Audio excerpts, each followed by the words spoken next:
Bismillahirrahmanirrahim. Assalamualaikum warahmatullahi wabarakatuh. Pertama-tama marilah kita panjatkan puji dan syukur kehadirat Allah Subhanahu wa taala yang sudah memberikan kita nikmat dan karunia-Nya sehingga kita berkumpul di tempat yang sederhana ini guna bersama-sama membuat tugas kelompok. Materinya mengenai hadis ditinjau dari segi kuantitas dan kualitas. Oke, tidak membuang waktu, saya akan mempersilahkan kepada pemateri untuk membacakan soal-soal yang sudah ditentukan. Terima kasih kepada moderator yang sudah memberikan kesempatan saya untuk menjelaskan sedikit.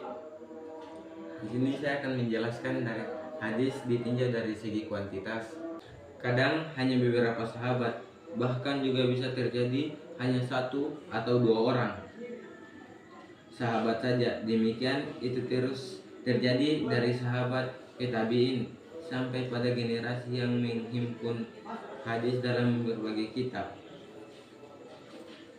Dari sinilah para ahli membagi hadis menjadi 3 bagian dari jumlah rawinya. A. Hadis mutawatir. Kata mutawatir secara etimologi berarti mutabi, atau yang artinya yang datang berturut-turut dan tidak ada jarak. Sedangkan secara etimologi, hadis mutawatir adalah hadis yang merupakan tanggapan panca indera yang diriwayatkan oleh sejumlah besar rawi. Mereka berkumpul dan bersepakat untuk berdusta. B. Hadis ahad. Yang dimaksud hadis ahad yaitu hadis yang diriwayatkan oleh 1, 2, 3 atau lebih namun tidak mencapai tingkatan mutawatir. Artinya pada tiap-tiap tabaqah atau tingkatan jumlah rawi hadis ahad bisa hanya terdiri dari 1 rawi, 2, 3 rawi saja dan tidak mencapai derajat mutawatir. Hadis ahad dibagi menjadi 3 macam, yaitu hadis masyhur, hadis aziz, dan hadis gharib. 1. Hadis masyhur didefinisikan hadis yang diriwayatkan oleh orang lebih dari namun belum mencapai derajat mutawatir. Dari definisi tersebut di atas dapat disimpulkan bahwa hadis masyhur adalah hadis yang diriwayatkan dari Nabi Shallallahu Alaihi Wasallam oleh beberapa orang sahabat namun tidak mencapai tingkat mutawatir. Bisa jadi pada tabaqah tingkatan tabi'in atau setelahnya hadis diriwayatkan secara mutawatir, tetapi ini tidak terjadi pada setiap tabaqah. Dari segi tingkatnya, hadis masyhur adalah termasuk paling tinggi, sebab rawi hadis masyhur ini yang paling dekat untuk mencapai derajat mutawatir. Hanya saja ada pada salah satu tingkatan rawinya yang tidak mencapai. Hadis aziz. Definisi hadis aziz adalah hadis yang diriwayatkan oleh 2 orang pada satu habaqah. Kemudian pada habaqah selanjutnya banyak rawi yang meriwayatkannya. Dari definisi tersebut di atas, jelaslah bahwa yang dimaksud dengan hadis aziz yaitu hadis yang pada salah satu setiap tingkatkan rawinya hanya dijumpai 2 rawi saja. Suatu hadis yang dikategorikan sebagai hadis aziz yaitu yang pertama, pada tiap-tiap tabaqah tingkatnya hanya terdapat 2 rawi saja. Yang kedua, pada salah satu tabaqah tingkatan hanya terdapat 2 rawi, merupakan tabaqah yang lainnya lebih dari 3 rawi. Yang ketiga, hadis gharib. Secara etimologi, kata gharib dari garabah, ya gharibu, yang artinya menyendiri, asing atau terpisah. Sedangkan secara terminologi, hadis gharib adalah hadis yang diriwayatkan oleh seorang rawi dimanapun tempat sanad itu terjadi.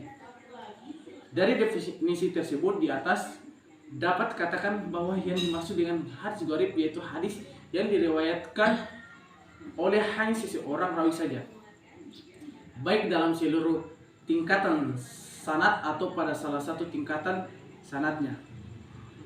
Adapun yang dimaksud dengan sanad menyendiri pada suatu hadis yaitu rawi yang meriwayatkan hadis secara sendiri tanpa ada rawi yang lain.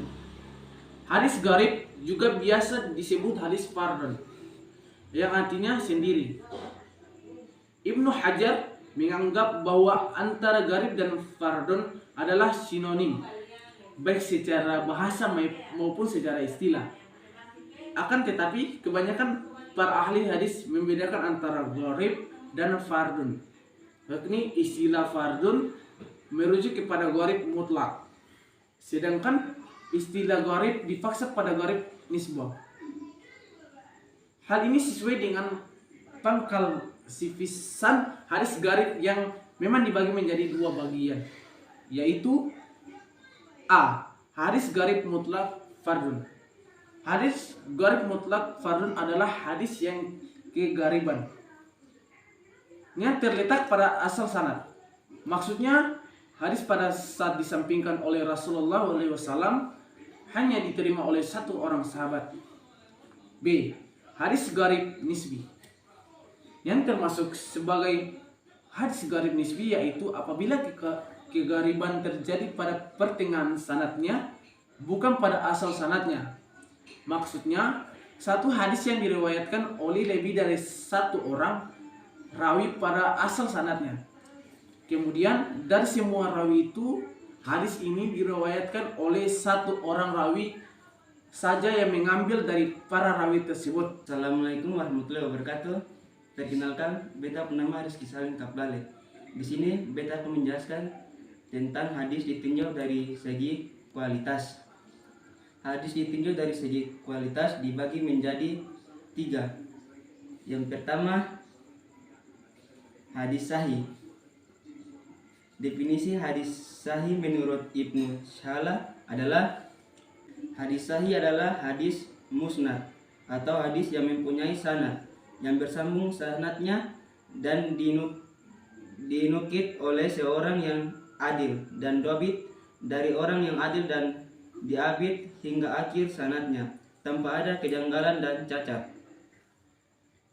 Dari definisi tersebut di atas dapat dikatakan bahwa yang dimaksud dengan hadis sahih yaitu hadis yang sanadnya bersambung atau tidak putus dan para rawi yang meriwayatkan hadis tersebut adalah adil dan dhabit, serta dalam matan hadis tersebut tidak ada kejanggalan atau syak dan cacat atau illah. Untuk memudahkan dalam memahami definisi hadis sahih di atas, dapat dijelaskan bahwa hadis sahih adalah hadis yang memenuhi syarat-syarat sebagai berikut. Yang pertama, hadisnya musnad. Maksudnya yaitu hadis tersebut disandarkan kepada Nabi SAW dengan disertai sanad. Yang kedua, sanadnya bersambung, artinya antara rawi dari sanad hadis tersebut pernah bertemu langsung dengan gurunya. Yang ketiga, seluruh rawinya adil dan dhabit. Maksudnya rawi yang adil yaitu rawi yang bertakwa dan menjaga kehormatan dirinya, serta dapat menjauhi perbuatan buruk dan dosa besar seperti syirik, fisik, dan bid'ah. Adapun yang dimaksud dengan dhabit adalah kemampuan seorang rawi dan menghafal hadis. Yang keempat, tidak syad. Artinya hadis tersebut tidak bertentangan dengan hadis dari rawi lain yang lebih kuat darinya. Yang kelima, tidak ada illah. Artinya dalam hadis tersebut tidak ditemukan cacat atau merusak kesahihan hadis. Hadis sahih diklasifikasikan menjadi dua, yaitu sahih likatihi dan sahih ligairihi. Pertama, sahih lizatihi, yaitu hadis yang memenuhi syarat-syarat hadis sahih, seperti rawi harus adil, rawi kuat ingatannya,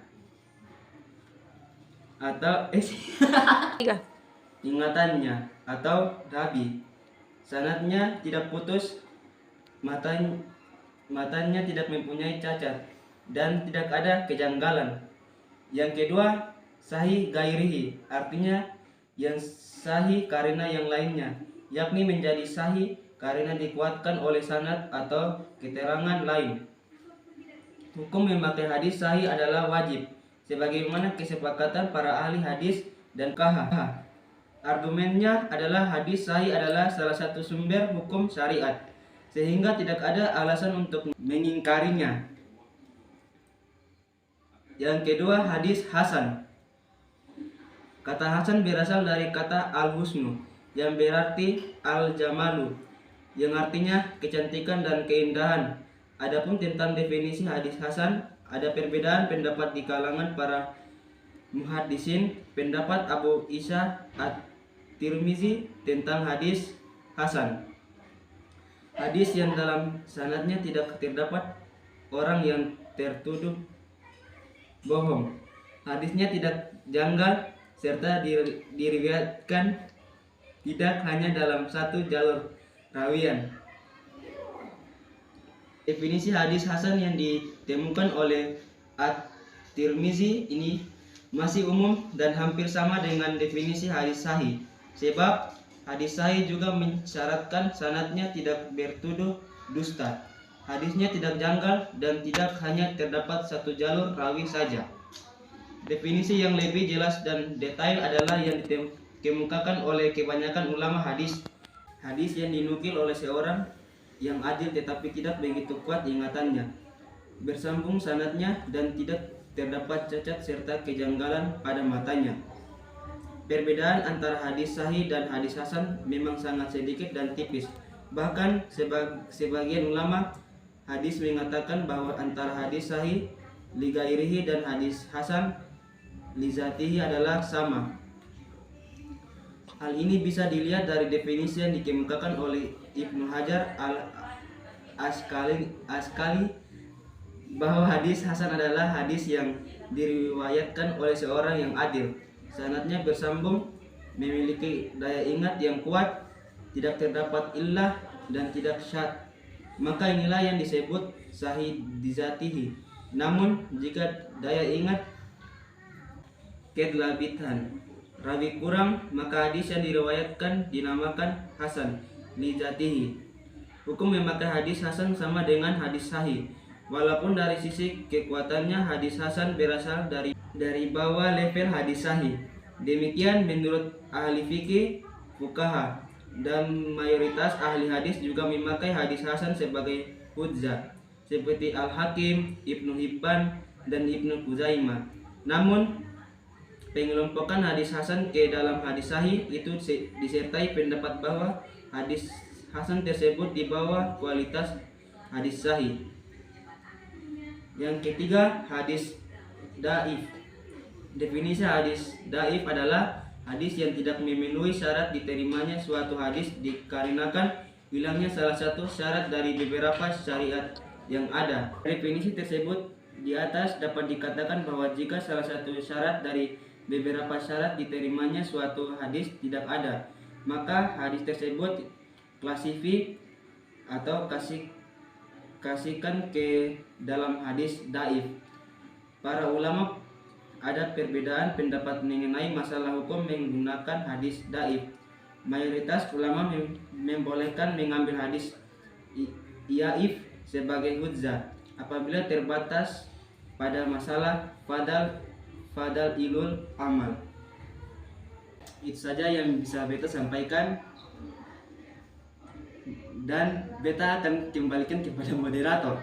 Saja yang bisa kami sampaikan. Wabillahi taufiq wal hidayah. Wassalamualaikum warahmatullahi wabarakatuh.